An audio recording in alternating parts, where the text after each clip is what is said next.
نحمده ونصلي على رسوله الكريم اما بعد فاعوذ بالله من الشيطان الرجيم بسم الله الرحمن الرحيم رب اشرح لي صدري ويسر لي امري واحلل عقدة من لساني يفقهوا قولي. آیت نمبر 183 سے یا ایھا الذین آمنوا، اے لوگو جو مان چکے ہو، ایمان لا چکے ہو، کتب علیکم الصیام، تم پر روزے فرض کیے گئے. مراد اس سے فرض ہے کہ فرض کر دیے گئے. الصیام روزہ رکھنا. بنیادی طور پر صاما صاد الف میم صاما کا مطلب ہوتا ہے کسی چیز سے رک جانا، اپنے آپ کو روک لینا، اس چیز سے روکنا اپنے آپ کو جس کی طرف نفس کشش محسوس کرے. شریعت کی اصطلاح میں روزہ کیا ہے؟ طلوع فجر سے غروب آفتاب تک اپنے آپ کو کھانے پینے اور جنسی تعلقات سے باز رکھنا. کتب علیکم الصیام، روزے رکھنا یا روزے تم پر فرض کیے گئے، یہ ایک فرض عبادت ہے. لیکن یہ روزے سارا سال فرض نہیں، رمضان کے مہینے میں فرض ہیں. کما کتب علی الذین من قبلکم، جس طرح تم سے پہلے انبیاء کے پیروکاروں پر فرض کیے گئے. روزہ ایک ایسی عبادت ہے جو حضرت آدم علیہ السلام سے لے کر نبی اکرم صلی اللہ علیہ وسلم کے زمانے تک ہر نبی کی امت پر فرض رہا ہے. اور اس کی غرض کیا بتائی گئی؟ لعلکم تتقون، تاکہ تم تقوی اختیار کرو، تاکہ تم میں تقوی پیدا ہو، تاکہ تم پرہیزگار بن جاؤ. کتنے ہیں یہ روزے؟ ایام معدودات، دن ہیں گنے ہوئے. کیا سب رکھیں گے روزے؟ نہیں. فمن کان منکم مریضا، تو جو کوئی تم میں سے بیمار ہو، او علی سفر، یا مسافر ہو، سفر پر ہو، تو اس کے لیے رخصت ہے، لیکن مستقل طور پر روزہ چھوڑنے کی اجازت نہیں. وہ کیا کرے؟ فعدۃ، گنتی پوری کرے. کب؟ من ایام اخر، دوسرے دنوں سے، یعنی رمضان کے بعد ان روزوں کی قضا رکھ لے. وعلی الذین، اور ان لوگوں پر، یطیقونہ، جو اس کی طاقت رکھتے ہوں. فدیۃ، فدیہ ہے، طعام مسکین، ایک مسکین کا کھانا. اور طاقت رکھنے سے مراد یہاں کیا ہے؟ اس کے کئی معنی ہیں، جس میں سے ایک معنی یہ کیا گیا کہ یہ روزے کے بارے میں ابتدائی حکم تھا، تو اس دور میں ان لوگوں کے لیے بھی کچھ رخصت تھی جو روزے کی بجائے فدیہ دینا چاہتے ہوں.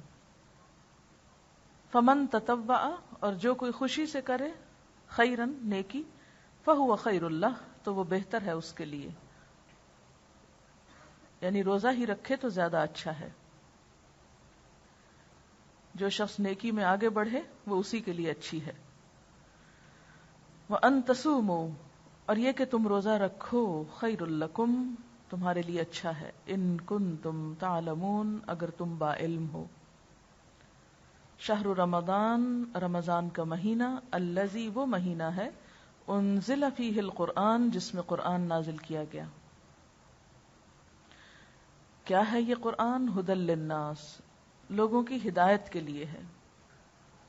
وبینات من الھدی والفرقان، اور روشن نشانیوں پر مشتمل ہے، ہدایت کی اور فرقان کی، یعنی حق اور باطل کے درمیان فرق کرنے والی، جس میں ہدایت کی اور حق و باطل کی تمیز کی نشانیاں ہیں. ایک تو آن دا ہول ہدایت یا رہنمائی کرنے والا ہے، اور نمبر 2، اس کے اندر ایسی نشانیاں، ایسی آیات، ایسی تعلیمات موجود ہیں کہ جو انسان کی رہنمائی کرنے کے ساتھ ساتھ اس کو اچھے برے کا فرق سمجھاتی ہیں. فمن شہد منکم الشہر، تو جو کوئی تم میں سے یہ مہینہ پائے، فلیصمہ، تو چاہیے کہ روزہ رکھے اس میں. یہ کہا جاتا ہے کہ دوسرا حکم ہے جس میں اب وہ رخصت ختم ہو گئی کہ طاقت کے باوجود فدیہ دے سکتا ہے جہاں انسان. ومن کان مریضا، اور جو کوئی بیمار ہو، او علی سفر یا سفر پر ہو، یہ رخصت اب بھی باقی رہی، فعدۃ من ایام اخر تو وہ دوسرے دنوں سے روزہ رکھنے کی گنتی پوری کر لے۔ ایسا کیوں ہے کہ بیمار اور مسافر کو اب بھی کیوں رخصت دی گئی؟ یرید اللہ بکم الیسر، کیونکہ اللہ تمہارے ساتھ آسانی چاہتا ہے، ولا یرید بکم العسر، اور تمہارے ساتھ تنگی کا ارادہ نہیں رکھتا، وَلِتُكْمِلُوا الْعِدَّةَ، اور تاکہ تم گنتی مکمل کرو، وَلِتُكَبِّرُوا اللَّهَ، اور تاکہ تم بڑائی بیان کرو اللہ کی، عَلَى مَا هَدَاكُمْ، اوپر اس کے جو اس نے ہدایت دی تم کو، رہنمائی کی تمہاری، وَلَعَلَّكُمْ تَشْكُرُونَ، اور تاکہ تم شکر ادا کرو۔ اس میں کرنے کے کام سوچتے جائیے کہ رمضان میں کرنا کیا کچھ۔ وَإِذَا سَأَلَكَ عِبَادِي عَنِّي، اور جب میرے بندے آپ سے میرے بارے میں پوچھیں، سوال کریں، تو بتا دو کہ فَإِنِّي قریب، کہ بے شک میں تو قریب ہوں، اجیب، میں جواب دیتا ہوں، دعوت الداعی، پکارنے والے کی پکار کا، اذا دعانی، جب بھی وہ مجھ کو پکارتا ہے، فَلْيَسْتَجِيبُوا لِي، پس چاہیے کہ وہ میری بات مانا کریں، وَلْيُؤْمِنُوا بِي، چاہیے کہ مجھ پر ایمان رکھیں، لَعَلَّهُمْ يَرْشُدُونَ، تاکہ وہ بھلائی پائیں، ہدایت پائیں۔ اب کون سے امور جو ہیں وہ روزے میں جائز یا ناجائز ہیں، کچھ ان کی مزید تفصیل۔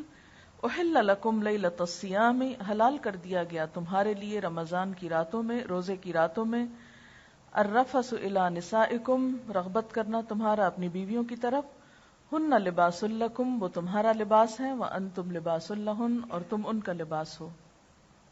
علم اللہ، اللہ نے جان لیا، انکم کنتم تختانون انفسکم، کہ تم اپنے نفسوں سے خیانت کر رہے تھے، یعنی اس معاملے کی اصل حقیقت معلوم نہ ہونے کی وجہ سے، شک میں پڑنے کی وجہ سے کہ ایسا تعلق رمضان کی راتوں میں جائز ہے یا نہیں، فتاب علیکم، تو وہ تم پر مہربان ہوا، وعفا عنکم، اور تم سے درگزر کیا، فالآن باشروہن، تو اب ان سے تعلق قائم کر سکتے ہو، وابتغوا ما کتب اللہ لکم، اور تلاش کرو اللہ کی لکھی ہوئی چیز جو تمہارے لیے ہے، وکلوا واشربوا، اور کھاؤ اور پیو، حتی یتبین لکم الخیط الابیض من الخیط الاسود، یہاں تک کہ سفید دھاری سیاہ دھاری سے الگ ہو جائے، من الفجر، فجر کے وقت، ثم اتموا الصیام الی اللیل، پھر پورا کرو روزے کو رات تک، ولا تباشروہن، اور ان سے مباشرت نہ کرو، وانتم عاکفون فی المساجد،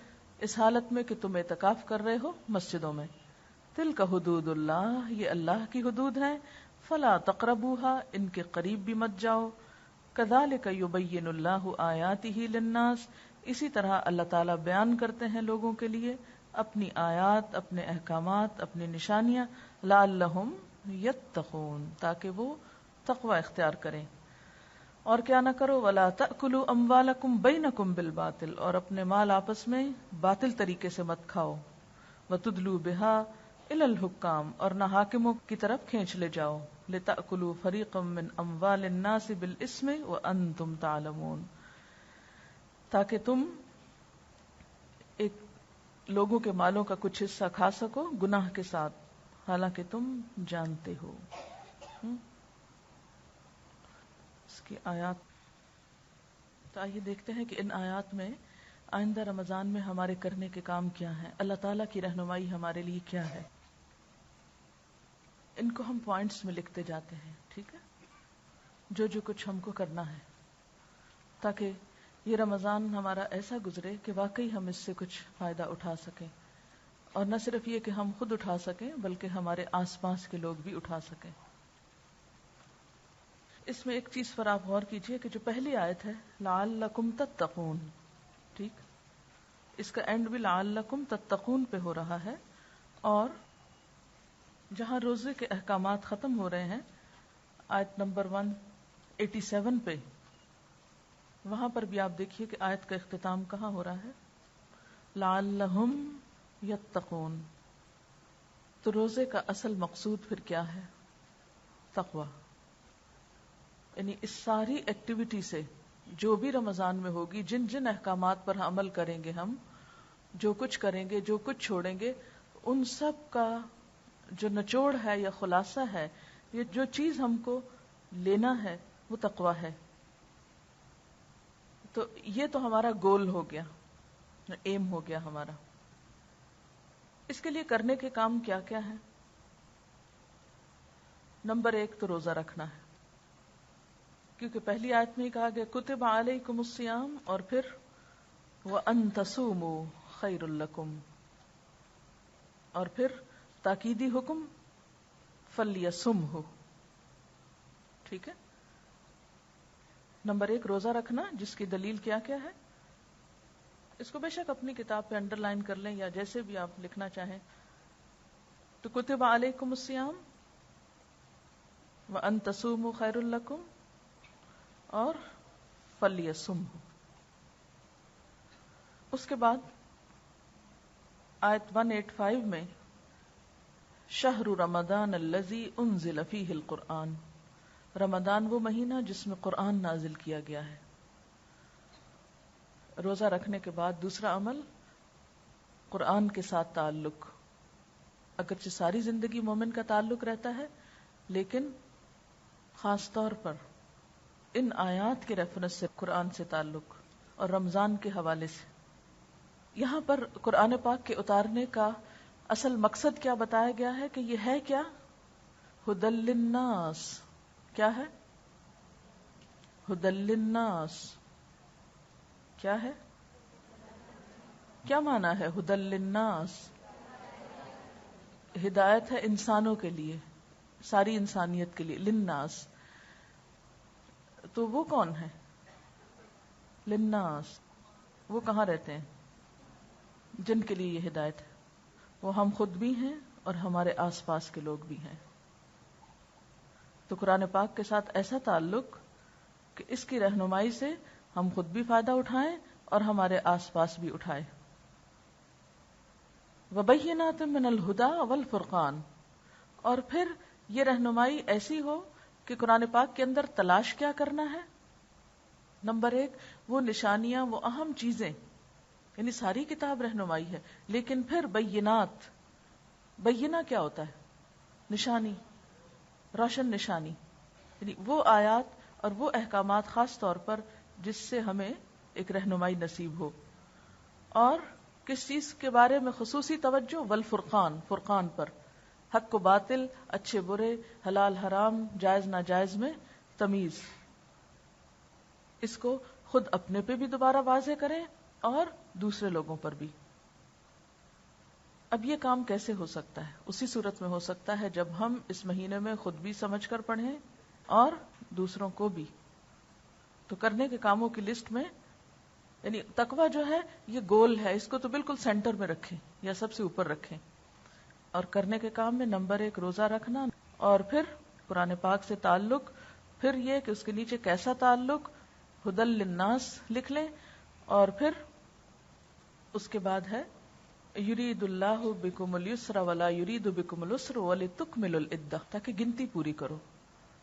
اس سے پتہ چلتا ہے کہ ہمیں خاص طور پر روزے کے بارے میں جو احکامات ہیں، یعنی فقہی احکامات ہیں، ان کو بھی دوبارہ سے دہرانا ہے سب.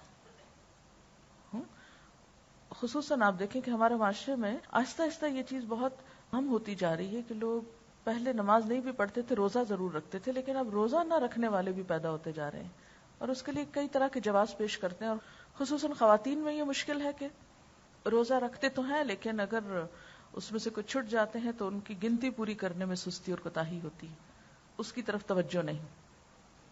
بہت سی خواتین پوچھتی ہیں نا کہ یہ ہم نے خود جان کے تو نہیں چھوڑے روزے، جو شرعی عذر کی وجہ سے چھوڑے جاتے ہیں. تو یہ جو قرآن کا حکم ہے وَلِتُکْمِلُوا الْعِدَّۃَ، یہ بہت ضروری ہے. یعنی روزہ ایک ایسا فرض ہے جس کی گنتی پوری کرنا ضروری ہے. اگر رمضان میں نہیں تو بعد میں. تو مریض کے احکام کیا ہیں، مسافر کے احکام کیا ہیں، اور اس کے علاوہ دوسرے لوگ جو کسی وجہ سے روزہ چھوڑیں، مثلاً خواتین کے احکام خاص طور پر کیا ہیں، اس کے بارے میں علم ہونا اور دوسروں کو بھی اس کے بارے میں بتانا. اگلا حکم، یعنی اب کرنے کے کاموں میں کیا آ گیا؟ جو چھوٹے چھوٹے کام ہیں مزید، تکمل العدہ. نمبر 2 وَلِتُكَبِّرُ اللَّهَ، اللہ کی بڑائی بیان کرنا. کس پر؟ اللہ کی بڑائی بیان کرنا کس پر، کس بات پر؟ آگے پڑھے نا آیت کو، دیکھیں نا. الا ما ہداکم، یہ کون ہے؟ الا ما ہداکم، یہ کون ہے؟ سب لوگ بطور عام ہیں اور آپ بطور خاص ہیں. یعنی سارے مسلمان بطور عام کس طرح ہے کہ سب کو اللہ تعالیٰ نے دین کی نعمت دی، جو بھی اپنے آپ کو مسلمان کہتا ہے، ٹھیک. لیکن جنہیں دین سمجھنے کی توفیق دی وہ بطور خاص ہو گئے. اور کیا کرنا ہے؟ وَلَعَلَّكُمْ تَشْكُرُونَ، شکر ادا کرنا ہے. اب اس کے طریقے کیا ہوں گے؟ تکمل العدہ تو پتہ چل گیا، تکبر اللہ اور تشکرون کیسے ہوگا، اس کا طریقہ کیا ہوگا، یہ بھی بعد میں ڈسکس کرتے ہیں ابھی، ٹھیک ہے. یعنی عملی طریقے اور پریکٹیکل چیزیں جو ہیں وہ بعد میں ابھی آتی ہیں. اگلا کام کیا کرنا ہے؟ وَإِذَا سَأَلَكَ عِبَادِي أَنِّي فَإِنِّي قَرِيبٌ أُجِيبُ الدَّعْوَةَ الدَّاعِ إِذَا دَعَانِ. خاص طور پر دعاؤں کا اہتمام رمضان میں.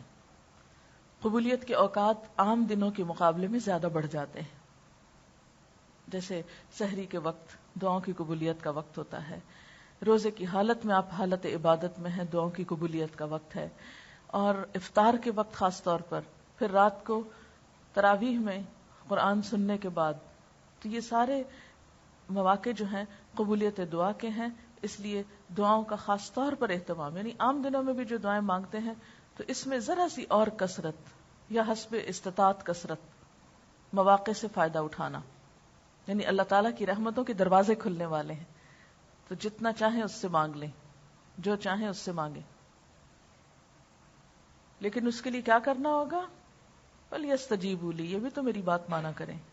وَلْيُؤْمِنُوا بِي لَعَلَّهُمْ يَرْشُدُونَ. پھر اس کے بعد آپ دیکھیے مزید کچھ فقہی احکام ہیں. اب دیکھیے کہ گول کیا تھا؟ تقوی.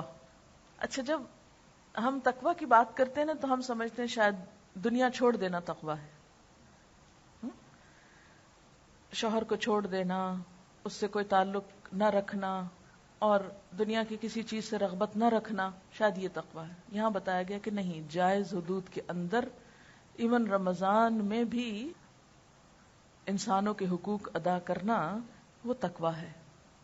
ہمارا دین ایک معتدل دین ہے، کیونکہ شروع میں لوگوں کے اندر یہ انڈرسٹینڈنگ تھی کہ شاید، اور اسی وجہ سے نا وہ شک کی بات جو ابھی کی کہ کنتم تختانون انفسکم، تم اپنے آپ سے خیانت کر رہے تھے. یعنی یقینی بات نہیں پتا تھی، اس لیے ڈاواڈول تھے. تو اللہ تعالیٰ نے حکم واضح کر کے تمہاری رہنمائی فرما دی.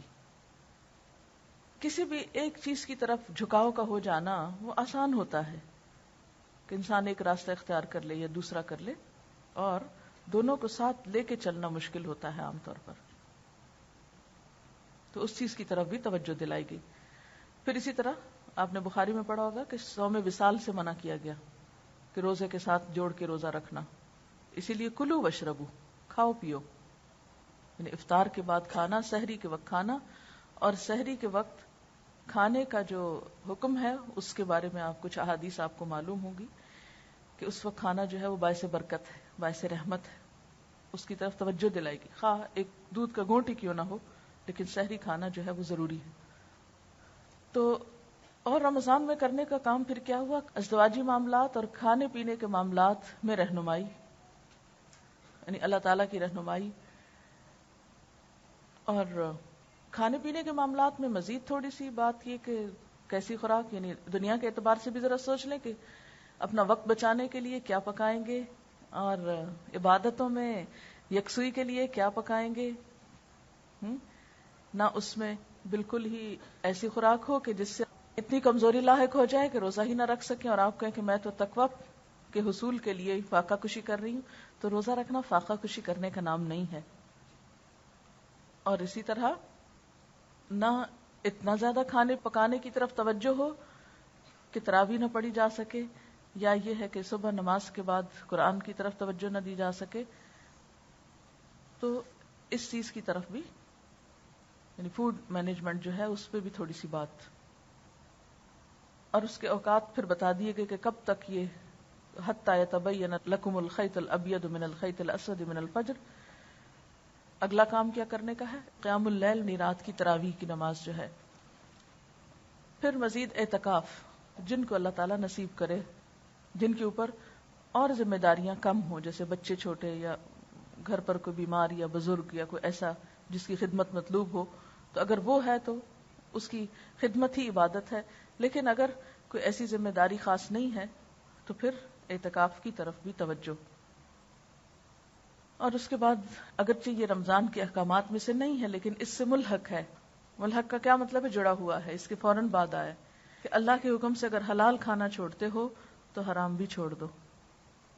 رزق حرام کو چھوڑ کر رزق حلال کے لیے دعائیں بھی، کوشش بھی اور اس کی طرف توجہ بھی. اس کے علاوہ مزید جو باتیں ہمیں پتہ چلتی ہیں احادیث سے وہ ہے کہ صدقہ خیرات، اور اس میں روزہ افطار کرانے سے لے کر اپنے گھر والوں کو کھلانے پلانے میں فراخ دلی کا ثبوت دینے سے لے کر ہمسایوں کی خبرگیری اور پھر نیکی اور خیر کے مختلف کاموں میں حصہ لینے سے لے کر پوری دنیا کے مسلمانوں کو اس موقع پہ یاد رکھنا جہاں جہاں ضرورت ہو. یعنی وہ تمام چیزیں خصوصی طور پر اس مہینے میں توجہ کے قابل ہیں. فی الوقت تو یہی چیزیں ذہن میں تھی. اب اس کو تھوڑا سا مزید دیکھتے ہیں کہ مختلف کام کس طرح کرنا ہے، اور اس میں آپ کو بھی میں شریک کروں گی کہ آپ بھی اپنے اپنے مشورے دیں. پہلی بات تو یہ ہے کہ روزہ رکھنا ہے، ٹھیک ہے. اس کے لیے آپ کے پاس سحر اور افطار کے اوقات جو ہیں وہ صحیح طور پر ہونے چاہیے تاکہ اوقات کی صحیح پابندی ہو. کیونکہ بعض اوقات یہ ہوتا ہے کہ ہمیں صحیح علم نہیں ہوتا اور ہم عین جب سحری بند ہونے کا وقت ہوتا ہے اس وقت اٹھ رہے ہوتے ہیں، یا تو یہ اس کی تیاریوں میں سے ہوتا ہے.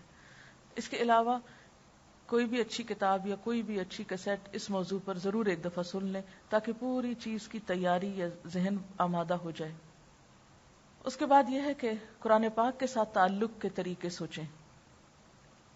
ایک تو آپ کا اپنا ناظرہ قرآن پاک ہوگا، لیکن یہاں پر آپ دیکھیے کہ آیت آئی ہے ہدی للناس، لوگوں کی ہدایت کے لیے. بات یہ ہے کہ جب انسان روزے سے ہوتا ہے نا تو اس وقت انسان کے اندر ایک خاص قسم کی کیفیت ہوتی جو اسے دنیا سے نسبتاً دور اور اللہ تعالی سے نسبتاً قریب کرتی. ہدایت کی طرف سب کا رجحان ہوتا ہے. قرآن چونکہ اس مہینے میں اتارا گیا اس لیے اس مہینے میں قرآن پڑھنا ایک خاص خوشی کا باعث ہوتا ہے.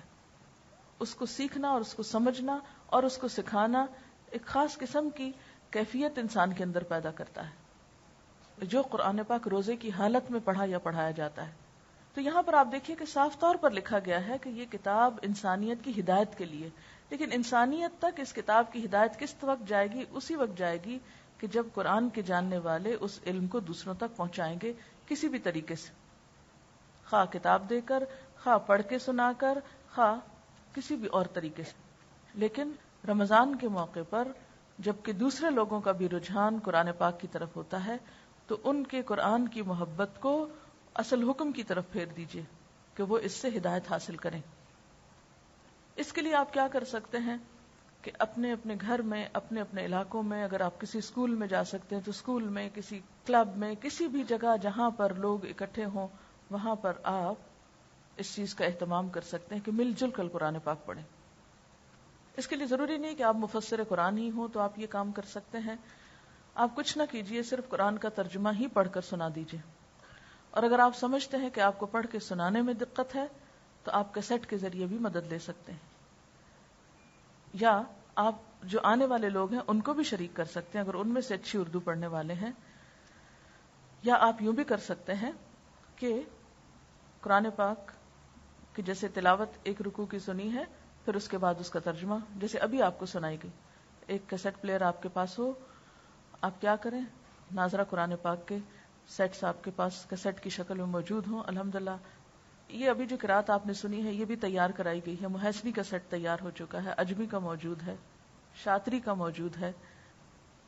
تو ان میں سے آپ کوئی بھی ایک لے کر قرآن پاک تو آپ کیا کر سکتے ہیں، لوگوں کو، گھر والوں کو، رشتہ داروں کو، عزیزوں کو، دوستوں کو بٹھا کے انہیں سب کے قرآن پاک کھلوائیں، کیسٹ آن کریں، وہ اپنا انگلی رکھ کے اس کی تلاوت سنیں. جب رکوع ہو جائے کیسٹ بند کر دیں. پھر آپ کیا کریں، اس کا ترجمہ ان کو پڑھ کے سنا دیں. پھر آن کر لیں. بے شک اپنے پاس سے ایک لفظ ایڈ نہ کریں, ڈزنٹ میٹر. یعنی اگر آپ یہ سمجھتے ہیں کہ ابھی آپ بہت تفسیر کرنے کے قابل نہیں ہیں, بہت آپ زیادہ بول نہیں سکتے, یا ابھی آپ بہت سی چیزوں پہ گھبراتے ہیں بات کرنے سے, تو سب کو آپ بتائیے کہ میں بھی سن رہی ہوں, آپ بھی سنیے. پھر آن کیجئے, پھر وہ سب سنیں, پھر ترجمہ آپ پڑھ کے سنائیے, پھر اسی طرح. اور اگر آپ اس سے آگے بڑھ سکتے ہیں تو آپ کیا کر, یہ ایک طریقہ بتا رہی ہوں, نہیں یہ میں یہ نہیں کہہ رہی کہ یہی ایک طریقہ ہے جو آپ کو فالو کرنا ہے. یہ مختلف آپشنز آپ کو دے رہی ہوں کہ کچھ نہ کچھ آپ ضرور کر سکتے ہیں. ہاں؟ دوسرا طریقہ کیا ہو سکتا ہے کہ آپ کو اللہ تعالیٰ نے خود عربی اچھی پڑھنے کی صلاحیت دی ہے, آپ عربی تھوڑی تھوڑی پڑھیں, ساتھ ترجمہ پڑھیں, اور جس طرح رمضان کا پروگرام آپ سنتے رہے ہیں مجھ سے, اس طریقے پر آپ جہاں جہاں مناسب ہو مزید احادیث کوٹ کریں, یا کوئی بات آپ کو جو آپ نے پڑھ رکھی ہو اور جو آپ کے پاس یقینی علم ہو. یعنی اپنی آراء کا بہت اظہار نہ کریں, جو یقینی علم. دیکھیں قرآن پاک کی تفسیر کس طرح ہوتی ہے. نمبر 1, قرآن پاک کی تفسیر قرآن پاک ہی سے, یعنی اس سے ریلیونٹ آیات جو ہیں ان کو آپ بتا سکتے ہیں. لیکن رمضان میں بہت زیادہ ریلیونٹ آیات اس لیے بھی نہیں کوٹ کرتے ہوتے کیونکہ وہ پورا جو قرآن سے گزرنا ہوتا ہے, تو وہ ایک جگہ نہیں تو دوسری جگہ وہ آیت آ جائے گی. اس لیے دوسرا طریقہ تفسیر کا کیا ہوتا ہے کہ قرآن پاک کی تفسیر حدیث سے, یعنی جو آیت ہے اس سے متعلق کوئی حدیث جو ہے آپ کو معلوم ہے تو وہ آپ سنا سکتے ہیں, وہ آپ پہلے سے ہی تیار کر کے لکھی ہوئی ہوں. جسے پچھلے سال میں نے کافی تفصیلاً احادیث کوٹ کی تھی مختلف موضوعات پر. تیسری بات یہ کہ کلاس میں جو کچھ آپ پڑھتے رہے ہیں اس میں سے اگر کچھ باتیں آپ روزانہ کا سپارہ پہلے خود پڑھ لیں, اس میں سے کچھ چیزیں ہائی لائٹ کیے ہوئے ہوں, ان کو آپ ایک پیپر پر نوٹ کر لیں آیات کے نمبر کے ساتھ, جہاں جہاں وہ آئیں اس میں سے وہ باتیں جو آپ کے دل پہ اثر کی, جو آپ کو اچھی طرح سمجھ آئیں, جو آپ کی درست ہیں, وہ آپ دوسروں کو بھی سنا دیں. تیسری بات یہ ہے کہ آپ کوئی بھی اچھی تفسیر, مثلا مختصر تفسیر میں یہ احسن البیان مختصر ہے, کیونکہ اگر آپ بہت لمبی تفسیریں پڑھیں گے تو آپ پڑھ نہیں پائیں گے, اتنا وقت شاید آپ کے پاس نہ ہو کہ آپ پورے سپارے کی ساری تفسیر ڈیٹیل میں پڑھ سکیں, اور پھر آپ آگے پڑھانے بیٹھیں. اور چونکہ رمضان میں اتنی لمبی تفسیر کا وقت نہیں ہوتا, لہٰذا جب آپ کے پاس بہت سا علم اکٹھا ہو جاتا ہے پھر اس کو ڈیلیور کرنے میں آپ مکس اپ ہو جائیں گے. تو اس لیے بریف رہیں, پریسائز بات کریں, اور چھوٹی چھوٹی چیزیں آپ اس میں ایڈ کریں, کیونکہ ہو سکتا ہے کچھ لوگ پہلے بھی کرتے رہے ہوں تو ویل اینڈ گڈ, لیکن جن لوگوں کے پاس پہلا موقع ہے جیسے آپ کی اکثریت کا, تو وہ اس طریقے پر مختصر سی باتیں چنی ہوئی چھوٹے چھوٹے جملوں کی شکل میں ایڈ کر دیں. پھر اسی طرح یہ ہے کہ اگر آپ کے پاس بالکل تیاری کرنے کا وقت نہیں ہے, بعض اوقات ایسا ہوتا ہے نا کہ آپ کے پاس ٹائم ہی نہیں ہوتا کہ آپ پڑھ سکیں, تفسیر پڑھ سکیں, یا آپ نے پڑھ تو لی لیکن آپ ابھی ہمت نہیں پا رہے اتنی دیر ڈیلیور کرنے کی, یا اتنی دیر بول نہیں سکتے, یا کچھ اور وجہ ہے, تو اس صورت میں فہم القرآن کا سیٹ جو ہے وہ بھی کیسٹ پر لوگوں کو جمع کر کے سنا سکتے ہیں. پھر اسی طرح یہ ہے کہ اگر آپ سمجھتے ہیں کہ لوگ ایسے ہیں آپ کے آس پاس جن کے پاس 2 گھنٹے بیٹھنے کا وقت نہیں, کیونکہ یہ سیشن کم از کم 2 گھنٹے کا ہو تو ایک سپارہ ہوتا ہے, اس سے کم میں نہیں ہوتا. تو اگر آپ سمجھیں کہ لوگوں کے پاس, مثلاً آپ کسی اسکول میں پڑھا رہے ہیں یا کسی ایسی جگہ پر والنٹریلی جا رہے ہیں اور لوگوں کو انٹرسٹ ہے لیکن ان کے پاس وقت نہیں ہے, مثلاً آدھا ہی گھنٹہ ہے, تو آپ ایک اور کام یہ کر سکتے ہیں کہ آپ ہر سپارے کی سلیکٹڈ آیات پڑھ کے ان کو اس کا ترجمہ اور اس کی تفسیر بھی سنا سکتے ہیں, اور اس طرح ہر روز 30 پارے ایک ایک کر کے سنا سکتے ہیں. آپ یہ بھی کر سکتے ہیں کہ قرآن پاک کی تجوید کی کلاس جو ہے وہ شروع کر سکتے ہیں, یعنی لوگوں کو ناظرہ پڑھانا شروع کریں. ہو سکتا ہے 1 مہینہ وہ روز پڑھتے پڑھتے اس قابل ہو جائیں کہ وہ کافی حد تک قرآن پاک ٹھیک پڑھ سکیں, اور اس کے بعد کچھ احادیث سلیکٹ کر لیں یا آیات سلیکٹ کر لیں, ان کو آپ اس موقع پر ساتھ سنا دیں. چاہے آپ بچوں کی تجوید کی کلاس لیں, چاہے آپ ینگسٹرز کی لیں, چاہے آپ بوڑھوں کی لیں, چاہے آپ کسی کی بھی لیں, لیکن کوئی موقع سپیئر نہ کریں کہ جہاں خیر کی کوئی بات بتائے نہیں, کیونکہ قرآن پاک ہدی للناس ہے.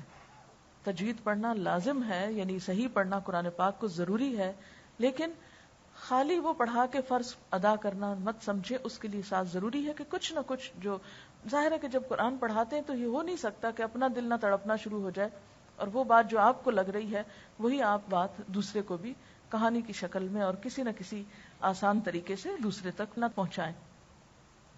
پھر اسی طرح جو ہم نے پہلے بات کی، یعنی رات کی تراویح کی نماز جو ہے، اس میں اگر قریب کی کوئی مسجد ہو وہاں آپ جا سکتے ہیں، اگر کوئی حافظہ ہو تو گھر پہ اکٹھا کر کے آپ لوگ اپنے خاندان والے یا اپنے گلی محلے والے لوگ مل کے پڑھ سکتے ہیں.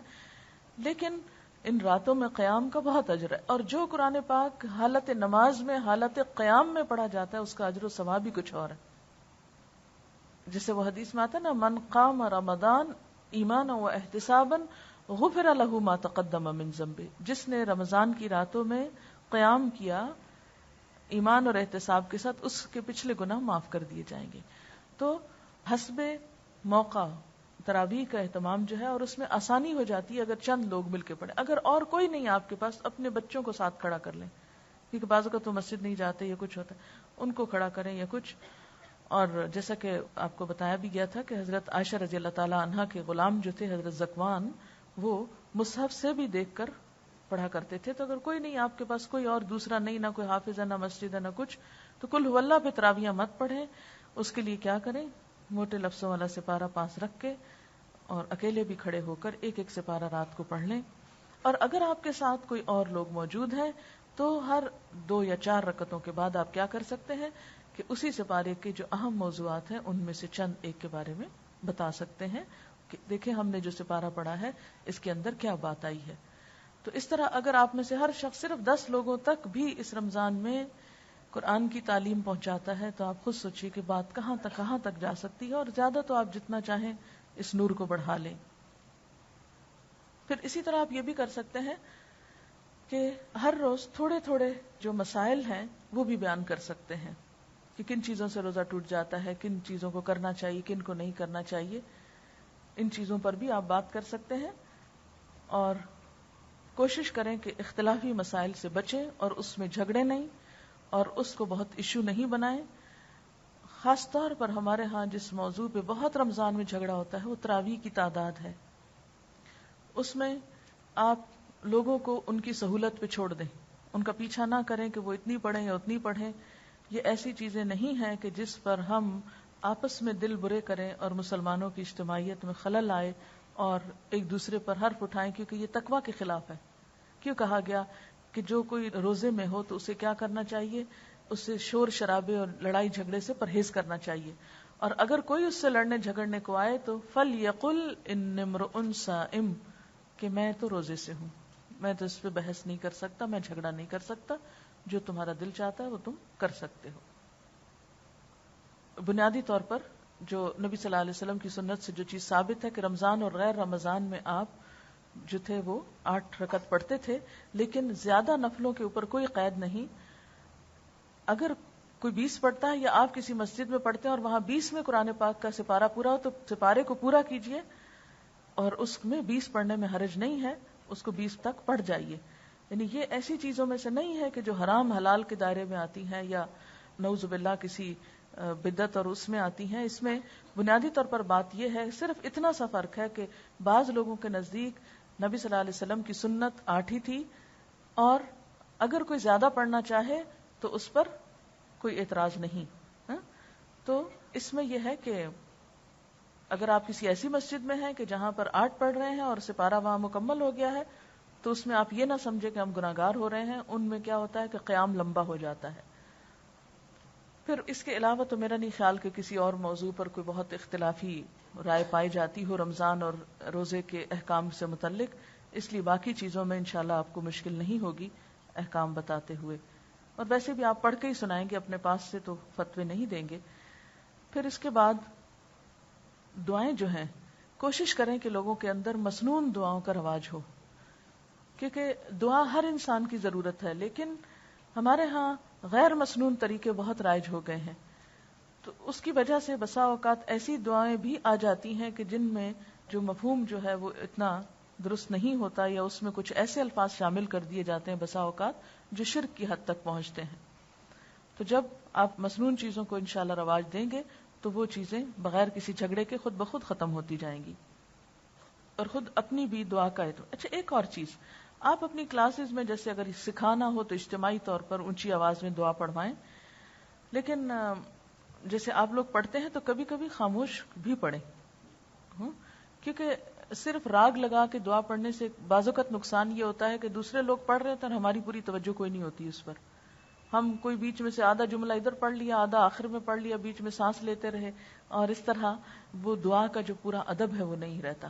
صحابہ کرام ہمیں کوئی اس طرح مل کے اکٹھے دعا نہیں پڑھا کرتے تھے، اس لیے اس کو مستقل طور پہ رواج دینا پھر بدعت ہی نہ ہو جائے، یا ہم کوئی ایسی رسم نہ شروع کر دیں کہ جو دین میں ایک نیا اضافہ ہو. تو اس لیے تعلیم کے لیے، سیکھنے کے لیے مل کر پڑھنے میں حرج نہیں ہے، لیکن اسے لازم سمجھنا اور فرض سمجھنا یہ درست نہیں ہے. کبھی کبھی یعنی آپ جب سیکھ جائیں لوگ تو پھر کیا کرنا شروع کر دیں کہ دل میں پڑھیں تاکہ یکسوئی اور توجہ زیادہ ہو. جیسا کہ پہلے بھی بات ہوئی کہ اصل جو ہدف ہے اور گول ہے روزے کا وہ کیا ہے؟ تقویٰ. تقویٰ دو چیزوں کا نام ہے، ایک اللہ کے خوف اور دوسرے اللہ کی محبت، یعنی اللہ تعالیٰ کا احساس ہونا دل میں. یہ پیدا اس وقت ہوتا ہے جب آپ ان ساری چیزوں کو چھوڑیں گے جو اللہ تعالیٰ نے منع کی ہیں، یعنی حرام، ناجائز، ناپسندیدہ امور کو چھوڑنا. جیسے آپ صلی اللہ علیہ وسلم نے فرمایا، من لم يدع قول الزور والعمل به فليس لله حاجة ان يدع طعامه وشرابه. جس نے روزہ رکھ کر جھوٹ بولنا اور اس پر عمل کرنا نہیں چھوڑا تو اللہ تعالیٰ کو اس بات کی کوئی ضرورت نہیں کہ وہ شخص بھوکا یا پیاسا رہے. اور خصوصی طور پر جس چیز کی پریکٹس کرنی ہے وہ زبان کی احتیاط ہے. ہمارے لیے سب سے بڑا دشمن ہمارا اپنا ہمارے منہ کے اندر ہے اور وہ ہماری زبان ہے. بسا اوقات ہم اپنی زبان سے ایسی باتیں نکالتے ہیں جو ہمارے سارے اعمال کو برباد کر سکتی. اس لیے بی کیئرفل. سب سے زیادہ جس چیز کی پریکٹس کی ضرورت ہے وہ کیا ہے؟ زبان کی حفاظت، اس کو لگام دینا، اس کو کنٹرول کرنا. پہلے زمانے میں تو چپ کا روزہ ہوتا تھا، اب وہ نہیں رہا، لیکن ہمیں چپ تو نہیں رہنا مگر غلط چیزوں سے پرہیز کرنا ہے، اور اس میں خاص طور پر کسی کو دکھ دینے والی بات نہ ہو. بہت کچھ ڈسکس ہو چکا ہے لیکن صرف یاد دہانی کے طور پہ کہ انسان بھولتا رہتا ہے. کہیں بدتمیزی کی ٹون نہ ہو، کہیں روڈنس نہ ہو، کہیں شاؤٹ کرنا نہ ہو، کہیں کسی کو تانا دینا نہ ہو، کسی کے احترام میں کمی نہ ہو. ان سارے امور کا خیال رکھنا ہے. بہت سی چیزیں آپ اپنے رویے اور اپنے عمل سے دوسروں کو سکھا سکتے ہیں، اور خصوصاً اپنے سے چھوٹوں کے ساتھ، جیسے بچے ہیں، سرونٹس ہیں وغیرہ وغیرہ. جس کو بچوں کا اور اپنے سرونٹس کا احترام کرنا آ گیا وہ کامیاب ہو گیا، کیونکہ یہ وہ جگہ ہے جہاں وہ ہمیں جواباً پکڑ نہیں سکتے بیچارے زیادہ، یا موقع ہمیں مل جاتا ہے کچھ نہ کچھ منمانی کرنے کا. پھر اس کے بعد صدقہ خیرات. صدقہ خیرات جو ہے یہ انسان کے گناہوں کا کفارہ ہے. ٹھیک ہے، رمضان میں 1 درہم یا 1 روپیہ جو ہے وہ 70 کے برابر ہے. صدقہ خیرات میں 2-3 چیزیں آپ کر سکتے ہیں. ایک تو ہے کھانا کھلانا. کوشش کیجئے کہ آس پاس کے وہ لوگ، وہ بستیاں، وہ علاقے جہاں پر لوگوں کو وہ سب کچھ میسر نہیں جو آپ اپنے لیے پسند کرتے ہیں، تو اس میں ان تک کھانا پہنچائیں. اور ایک چیز جو عام طور پر ہم دیکھتے ہیں یا کر جاتے ہیں کہ خود تو کچھ کھاتے ہیں مگر غریبوں کو کھلاتے وقت ایک دم بالکل ایسا کھانا کھلاتے ہیں جیسے ان کو انسان ہی نہیں سمجھتے یا جانور سمجھتے. تو اس معیار کا ضرور خیال رکھیں کہ کھانا وہ ہو جو دوسروں کے لیے بھی کھانے کے قابل ہو.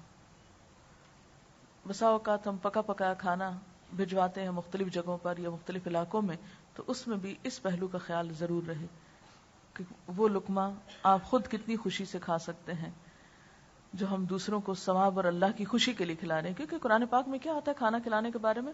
وَيُطْعِمُونَ الطَّعَامَ عَلَى حُبِّهِ مِسْكِينًا وَيَتِيمًا وَأَسِيرًا. وہ کھلاتے ہیں اس کی محبت میں. تو جو کام اللہ کی محبت میں کیا جا رہا ہے اس کی کوالٹی بھی تو اچھی ہونی چاہیے نا. پھر اسی طرح یہ ہے کہ کھانا کھلانے کے علاوہ کپڑا پہنانا، اور خصوصاً عید کے موقع پر آپ اس کے بارے میں دیکھ سکتے ہیں کہ جن لوگوں کو کپڑا میسر نہیں وہاں اس کا اہتمام کرنا.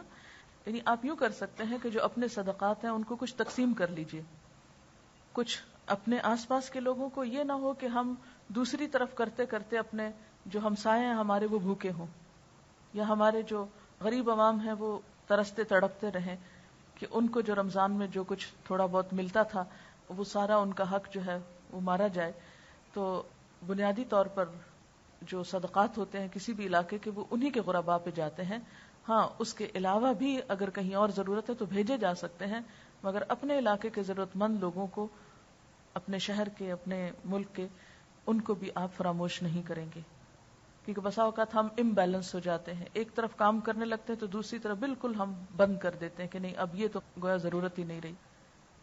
پھر اسی طرح یہ ہے کہ صدقہ جاریہ کے کاموں میں، دین کو پھیلانے کے، اس میں آپ کیا کر سکتے ہیں کہ چھوٹے چھوٹے پیمفلٹس ہیں جو رمضان کے موضوع پر ہیں، وہ انشاءاللہ تعالی یہاں اویلیبل کیے جائیں گے، ان کو آپ دوسروں کو پڑھنے کے لیے دے سکتے ہیں. اسی طرح جو لوگ نہ تو کسی کلاس میں آ سکتے ہیں، نہ ہی کوئی درس اٹینڈ کر سکتے ہیں، نہ آپ ان تک پہنچ سکتے ہیں، لیکن مثلا ٹریولنگ کرتے ہیں یا کچھ اور، تو آپ ان کو کیسٹس کی شکل میں گفٹ وغیرہ بھی دے سکتے ہیں. اور کچھ اور کیسٹس جو ابھی آئی ہیں اس میں خوشگوار باہمی تعلقات، جو آپ کو یاد ہوگا ڈسکشن تھی سورۃ الحجرات میں، غیبت، چغلی، حسد، بغض وغیرہ پر کافی تفصیل میں یہ کیسٹ ریلیز ہو چکی ہے. کیونکہ روزہ رکھ کر بھی بعض اوقات لوگ جو ہیں وہ آپس میں غیبت وغیرہ اور اس طرح کی چیزیں نہیں چھوڑتے، تو ان یعنی احکامات کو عام کرنے کی معاشرے میں ضرورت ہے کہ جس کی وجہ سے ہمارے معاشرے کا سکون برباد ہے. اسی طرح دوستی کے موضوع پر، اور اسی طرح انسان اللہ کا محتاج ہے. یہ کیسٹ خاص طور پر ان لوگوں کے لیے جو دین کی طرف، اللہ کی طرف آنا ہی نہیں چاہتے، توجہ ہی نہیں دینا چاہتے، یعنی بہت دور ہیں، ان کو اپنی زندگی میں ضرورت محسوس نہیں ہوتی، تو انہیں یہ احساس دلانے کے لیے کہ آپ اللہ کے محتاج ہیں، آپ کو ضرورت ہے، اللہ کی طرف توجہ کریں. اسی طرح طہارت پر بھی کیسٹس ریلیز ہو چکی ہیں، حج اور عمرہ کی بھی ہو چکی ہیں. آیت الکرسی پہلے اس طرح ریلیز کی گئی تھی کہ صرف آیت الکرسی تھی، لیکن اب اس کی دوسری طرف آیت الکرسی کا ترجمہ اور تفسیر بھی موجود ہے. قاری محسنی کی قرات ہے، درود شریف پر ہے اللہم صلی علی محمد. پھر اسی طرح تعلیم القرآن جو آپ کی کلاس کے کیسٹس تھی وہ 1 سے 24 پارے ہو چکے ہیں، انشاءاللہ تعالی رمضان میں امید ہے کہ یہ مکمل ہو جائے گا سیٹ. پھر اس طرح قاری شاطری اور ایک رسول اللہ صلی اللہ علیہ وسلم کے ساتھی، یہ جو سورۃ فتح میں تھی نا آیات، محمد الرسول اللہ رحماء بینہم والی جو ہے، یہ بھی آپس کے باہمی تعلقات کے لیے ایک اچھی یاد دہانی ہے. پھر اسی طرح گھر ٹوٹنے نہ پائیں، یہ بھی کیسٹ جو ہے گھروں کی یعنی شوہر بیوی اور جو گھر والوں کے تعلقات کی باہم اصلاح کی باتیں ہیں ان کی یاد دہانی ہے. کیونکہ افسوس کے ساتھ یہ کہنا پڑتا ہے کہ ہمارے معاشرے میں ڈیورس کا ریٹ بڑھتا چلا جا رہا ہے، اور بسا اوقات یہ دلوں کی تنگی اور آپس کے چھوٹی چھوٹی باتوں پر کلیشز کا بڑھ کر بہت بڑا بن جانا، اور کچھ ایسی چیزیں کہ جو ہم بسا اوقات کریں تو اللہ تعالیٰ کی نافرمانی بھی ہو جاتی ہے، اللہ کی ناراضگی بھی ہو جاتی ہے، اور دنیا کا بھی سکون لٹ جاتا ہے. پھر گھر والوں کو آگ سے بچائیں، یعنی یا ایھا الذین آمنوا قوا انفسکم واہلیکم نارا. پھر یہ کہ ہم قرآن کیوں پڑھیں، یہ خاص طور پہ رمضان میں آپ کر سکتے ہیں. حج اور قربانی کے مسائل، رسول اللہ کا حج وہ جو ایک کہانی تھی آپ صلی اللہ علیہ وسلم کے حج کی. پھر اللہ کے مددگار بنو. پھر کتاب الفتن جو بخاری کی ہم نے کی اس کو بھی ریلیز کر رہے ہیں انشاءاللہ. اگر آپ لوگ یہاں رابطہ رکھا کریں تو اس سے آپ کو فائدہ ہو سکتا ہے. اب ہم ویسے ایک کوشش یہ بھی کر رہے ہیں کہ انٹرنیٹ پر اپڈیٹ کر دیا کریں جو بھی نئی چیزیں آئی ہیں. تو اگر آپ کبھی کبھی کمپیوٹر پہ کھول کے انٹرنیٹ پہ دیکھ لیں کہ اور کیا آ چکا ہے تو انشاءاللہ اس سے بھی آپ کو پتہ چل جائے گا. اچھا، اسی طرح ریسیپشن پر رمضان پروگرام کے طریقے کے بارے میں کچھ ٹپس دی گئی ہیں اور وہ چھپی ہوئی موجود ہیں، وہ آپ اپنے ساتھ لے جا سکتے ہیں. اگر آپ ایک ایک لے جائیں تو اس میں پھر کچھ یاد دہانی کے طور پہ ٹپس آپ کو بتائی گئی ہیں، تو انشاءاللہ آپ کو فائدہ دیں گی. پھر اگر آپ پورا سپارہ نہیں کر رہے تو ہر سپارے میں سے کون سی آیات منتخب کریں. کچھ آیات کا انتخاب ہم نے آپ کے لیے کر دیا ہے، اگر آپ ان کو فالو کرنا چاہیں تو یہ کاغذ لے سکتے ہیں، اور اگر آپ اس کو نہیں فالو کرنا چاہیں، اپنے مرضی سے آپ سلیکٹ کرنا چاہیں تو بھی کر سکتے ہیں. یہ صرف آپ کی سہولت کے لیے یہ رکھی گئی ہیں، ایک رہنمائی کے لیے. اب آپ کے ذہن میں کوئی سوال ہو تو آپ کر سکتے ہیں. کسی نے پوچھا ہے کہ اگر ترجمہ اور تفسیر کے علاوہ گھر والوں کو صرف تجوید ہی درست کروا دی جائے اور گھر کے آس پاس کے لوگوں کو تو کیسا ہے؟ بالکل ضرور آپ تجوید درست کرائیے لوگوں کی، لیکن ساتھ کچھ نہ کچھ ایمان کی بات، تقوی کی بات ایسی ضرور ہو، چاہے قرآن پاک سے، چاہے احادیث سے، یا کسی بھی جگہ سے جس سے لوگوں کے اندر عمل کی بات پیدا ہو. کیونکہ ھدی للناس ہے نا یہ قرآن. ابھی رمضان میں دورہ تفسیر کروانا ہے، پھر انشاءاللہ ترجمہ تفسیر کرائیں گے. ہاں ایک اور چیز یہ ہے کہ رمضان میں جو آپ دورہ تفسیر کرائیں گے انشاءاللہ جو لوگ، پھر اسی میں سے اپنی ویکلی کلاس ضرور بنائیں. یہ چیز یاد رکھیں کہ جو لوگ ابھی تک کچھ کر نہیں سکے وہ اس کے بعد ریگولرلی ویکلی یا تھرائس اے ویک یا ایوننگ کلاس یا ریگولر کلاس جو بھی آپ کرنا چاہیں اس موقع پر، چونکہ قرآن پاک کا انٹروڈکشن ہو جاتا ہے، پھر مزید سیکھنے کے لیے لوگ تیار ہو جاتے ہیں. ہاں یہ لکھا ہے کہ مگر کچھ لوگ منع کر رہے ہیں کہ یہ قرآن پڑھانا بہت بڑی ذمہ داری ہے، عالم ہی کرا سکتا ہے. ہم 1 سال کا کورس، ایک تو نہیں، اب آپ کا 1 سال 4 ماہ کا ہے، انہیں یہ ناکافی ہے. پلیز رہنمائی کریں، ایسی باتیں سن کر پریشانی ہوتی ہے، اگر مناسب سمجھیں تو ہمیں گائیڈ کریں. دیکھیں میرا خیال ہے میں نے کافی باتیں اس پر کی ہیں کہ آپ دورہ تفسیر کیسے کرائیں، قرآن پاک کو آن کر کے سنا کے ترجمہ سنا دیں، بہت باتیں نہ کریں، سٹیپ بائی سٹیپ چلیں کہ آپ کے اندر بھی پختگی پیدا ہوگی. دوسری بات یہ کہ جیسے آپ لفظی ترجمہ کرائیں گے تو زبان سے کرائیں گے، حافظے سے کرائیں گے، کہاں سے کرائیں گے؟ دیکھ کے کرائیں گے نا. تو ایک چیز جو علماء نے ہی لکھی ہوئی ہے، بتائی ہوئی ہے، اگر آپ اس کو سمجھنے کے بعد آگے پہنچا رہے ہیں تو اس میں گمراہی کی کیا بات ہے؟ دیکھیے ایک بات ہے کہ جب آپ کوئی بھی کام کریں گے رکاوٹ تو آئے گی. یہ نہیں ہو سکتا کہ لوگ واہ واہ کریں آپ کے لیے اور ویلکم کریں آپ کو، مشکل تو ہوگی. لیکن یہ ہے کہ آپ بڑے بڑے فتوے نہ دیں، بڑی بڑی باتیں نہ کریں، بہت بڑے ہجوم کٹھے نہ کریں، چھوٹے چھوٹے گروپس میں 2 4 1 کرتے کرتے آپ کے اندر پختگی آ جائے گی. اور سکھاتے وقت جو کچھ آپ سیکھتے ہیں وہ کبھی بھی صرف پڑھ کے 10 سال بھی پڑھے تو نہیں سیکھ سکتے. لکھا ہے کسی نے شیطان کا دعویٰ، قال رب بما اغویتنی لازینن لهم فی الارض ولاغوینہم اجمعین. رمضان جو کہ خاص عبادت کا مہینہ ہے، اب لوگوں کی نظر میں اس کی اہمیت کھانے پینے کے طور پر ہو گئی. پورا مہینہ کھانے کی تیاریوں میں گزار کر عبادت کی اہمیت کو پس پش ڈال دیا جاتا ہے. خاص طور پر اس مہینے میں تلی ہوئی چیزوں کا استعمال بہت بڑھ جاتا ہے، جس کی وجہ سے پھر سستی طاری ہو جاتی اور اچھے بھلے عبادت کے مواقع نیند کی نظر ہو جاتے ہیں. مثال کے طور پر افطاری سے پہلے کا وقت جو کہ دعاؤں کی قبولیت کا خاص وقت ہے، وہ پکوڑے تلنے کی نظر ہو جاتا ہے، اور ان چیزوں کے کھانے کے بعد تراویح سستی کی وجہ سے چھوٹ جاتی ہے. تو جی ہاں، اچھا کیا آپ نے یاد دلا دیا. یہ کہتی ہیں کہ پچھلے دنوں میں ایک ڈاکٹر کے پاس گئی تو انہوں نے مجھ سے پوچھا کہ کیا وجہ ہے کہ رمضان کے مہینے میں لوگ اتنا زیادہ غصے میں ہوتے ہیں. انہوں نے بتایا کہ پچھلے سال سول اسپتال اور جناح میں رمضان کے مہینے میں جتنے چاقو چھری کی وارداتیں ہوئیں ان کے کیس آئے، یعنی وہ ایمرجنسی وغیرہ میں، پورے سال میں اتنے کیس نہیں آئے. میرا اپنا تجربہ بھی یہی رہا. پچھلے سال رمضان میں بس میں سفر کیا، کوئی دن ایسا نہیں ہوتا تھا کہ راستے میں جھگڑا نہ ہو. اس کی وجہ کیا ہے بتائیں گے آپ؟ کیا وجہ ہے؟ شیطان تو بند ہوتا ہے، شیطان کہاں سے آ گیا؟ جی بھوک لگی ہوتی ہے اور تھکاوٹ ہوتی ہے، تو کیونکہ ہمارا روزہ صرف ریچول بن گیا نا، اس کا مقصد نہیں ہم نے سمجھا. اور اس کا پھر علاج کیا ہے؟ کیا ہو؟ لوگوں کو سمجھانا پڑے گا، بتانا پڑے گا. کالج میں پڑھنے والی لڑکیوں کو رہنمائی کریں کہ وہ کیسے قرآن پڑھائیں. ان کی اپنی کلاس فیلوز تو بات سننے کو تیار نہیں ہوتی. اس میں یہ کہ جو لوگ کر رہے ہیں کام، ان میں سے مثلا ہم آپ کے سٹاف میں سے کچھ لوگ یہاں سے جا کر پھر انہوں نے ایڈمیشنز لیے آگے یونیورسٹی میں یا اگلی ڈگری کرنے کے لیے، یا کچھ اسٹوڈنٹس نے لیے. تو مجھے جو ابھی تک فیڈ بیک ملی ہے وہ یہ ہے کہ جیسے انہوں نے تجوید سے شروع کیا، تو تجوید الحمدللہ ایسی چیز ہے کہ جس میں اکثر لوگ انٹرسٹ رکھتے ہیں، اور کیونکہ انہیں احساس ہوتا ہے کہ ہماری کمزور ہے تو ہمیں سیکھیں. اور اس میں باقاعدہ درس دینے کی بجائے اسی تجوید کے قاعدوں میں تھوڑا تھوڑا ان آیتوں کا مطلب غیر محسوس طریقے سے اس طرح بتایا گیا کہ لوگ یہ نہ سمجھے کہ ہم کو لیکچر دیا جا رہا ہے. یہ ایک بالکل قدرتی سی بات ہے، جو آپ کے برابر کا یا بڑا ہے وہ آپ سے درس کیسے لے گا؟ اس کو مشکل ہوتی ہے. لیکن جب آہستہ آہستہ ان کو فائدہ ہوگا تو وہ آپ سے ضرور کہیں گے کہ آپ ان کو مزید بھی سکھائیں. تو اب یہ ہے کہ تجوید سیکھنے میں نہیں لوگوں کو حرج ہوتا، اور پھر اس کے ساتھ ساتھ موقع کی مناسبت سے جیسے کوئی آیت آئی یا لفظ آیا، اس کا روٹ بتا دیا جیسے، اور اس کا معنی بتا دیا. مثلا لفظ مسلم پڑھا رہے ہیں آپ، تو آپ اس میں بتا سکتے ہیں کہ عربی یہ دیکھیں سین لام میم ہے، اس کا معنی یہ ہے. کوئی بھی چیز جو آپ کو اپنے دل میں لگی ہوئی ہو وہ آپ دل کے جذبات دوسروں تک پہنچائیں. تو انشاءاللہ تعالی اگر آپ کی نیت میں ہوگا تو دیکھیے کہ دین کی تبلیغ کرنا ضروری طور پر اس کرسی میں بیٹھ کے اس مجمع کے سامنے لیکچر دینا نہیں ہے.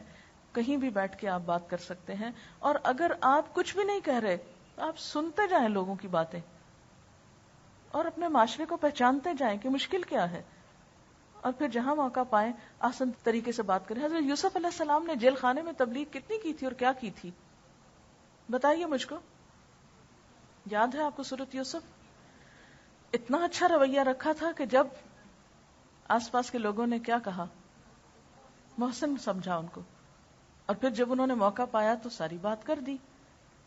وہ ایک بات بھی کرنا کافی تھی نا. لیکن ہمارا پہلے اپنا رویہ تو بدلے. جس دن ہم بدلیں گے نا دنیا بدل جائے گی. ہمارے اندر مشکل ہے، ہم نہیں بدلے، اس لیے اب تک دین کی تبلیغ جو ہے وہ صحیح طور پر نہیں ہو رہی، کیونکہ لوگ ہمارے اندر تضاد دیکھتے ہیں کہ یہ کہتے کچھ ہیں کرتے کچھ ہیں. یہ بڑی مشکل ہے. لکھا ہے کہ میرے والد جماعت کے ساتھ تراویح پڑھتے ہیں، امام صاحب 20 پڑھتے ہیں جبکہ والد 8 پڑھ کے آ جاتے ہیں. اس طرح ان کا پارا پورا نہیں ہوتا.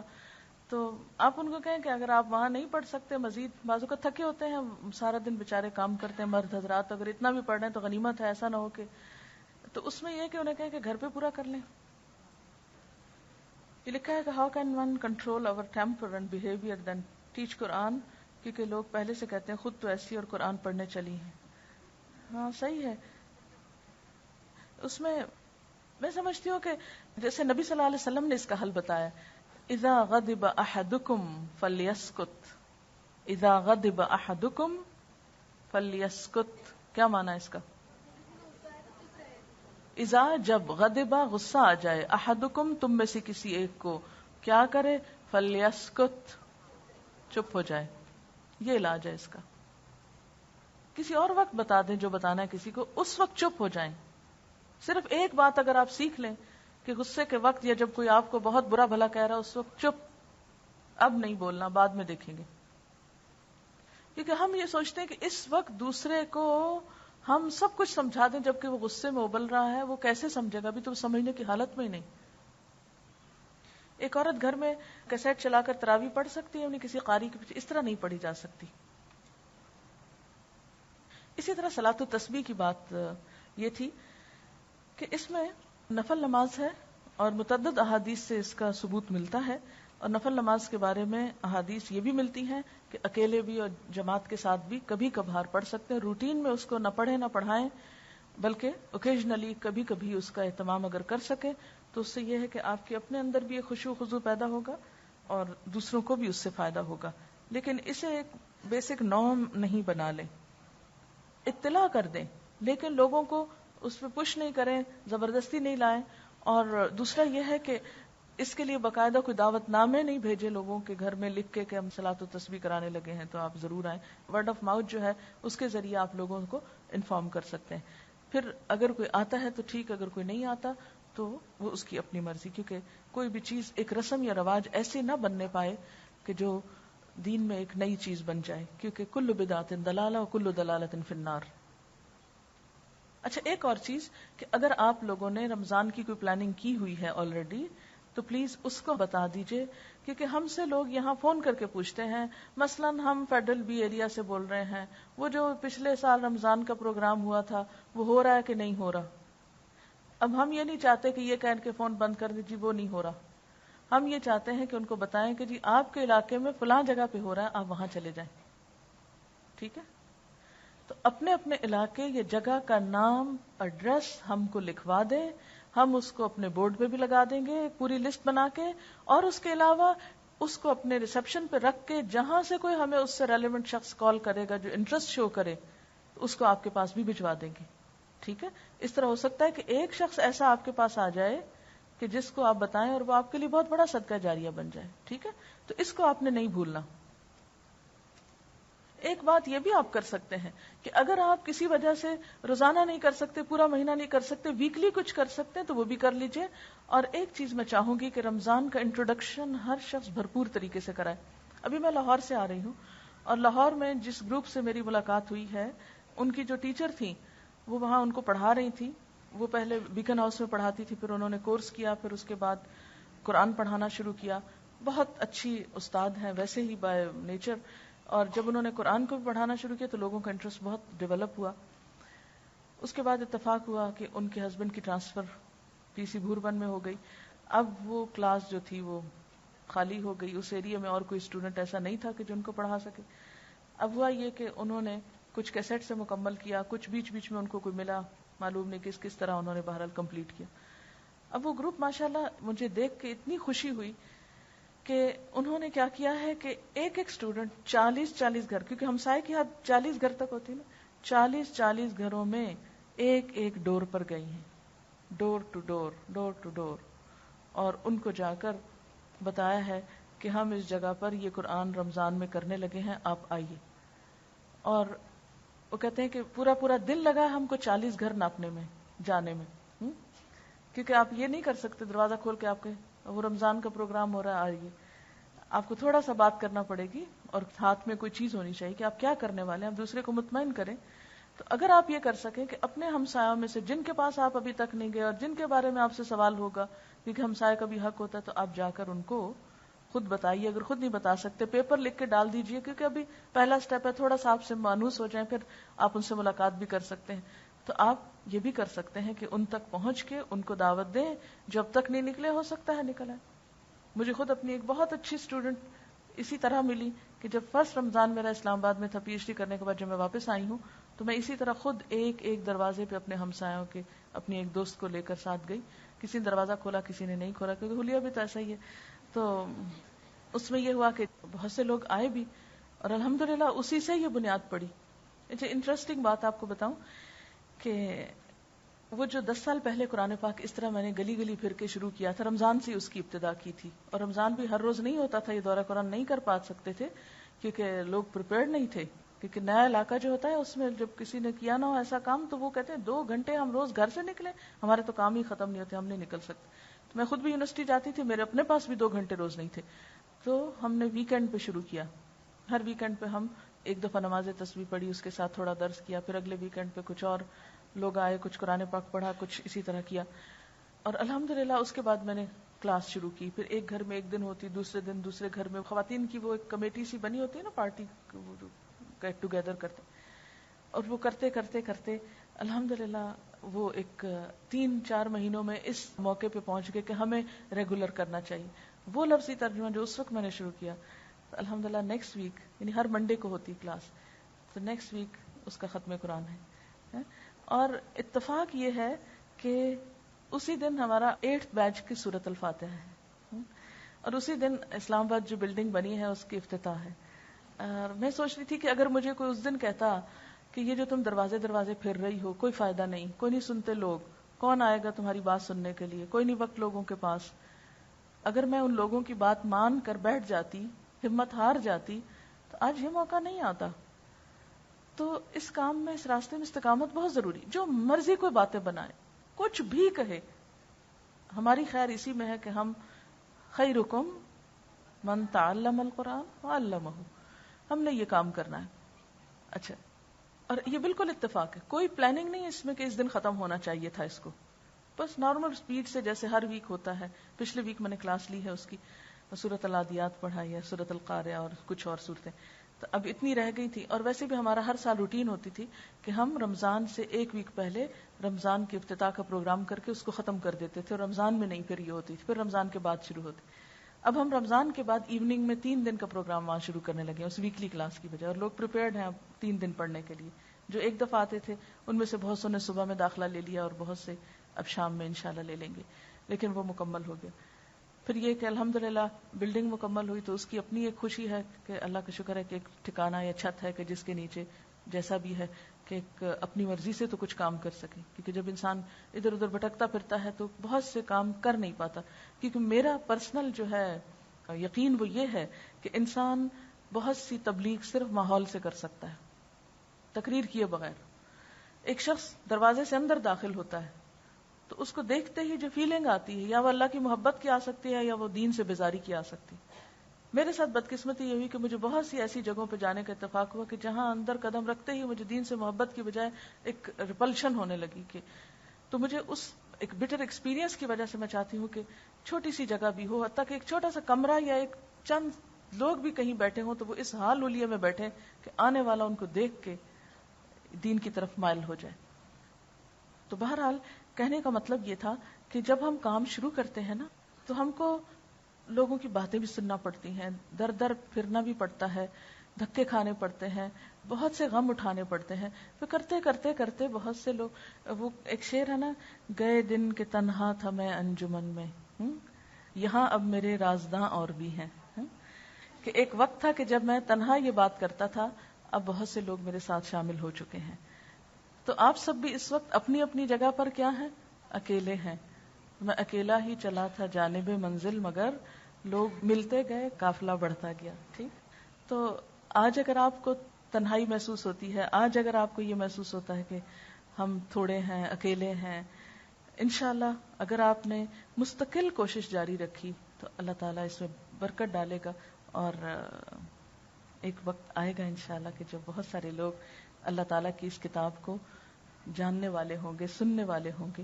کیونکہ قرآن پاک کا بنیادی مقصد تو مدکر، تذکیر ہے نا، یاد دہانی. سبحانک اللہم و بحمدک نشہد ان لا الہ الا انت نستغفرک و نتوب الیک. والسلام علیکم و رحمۃ اللہ وبرکاتہ.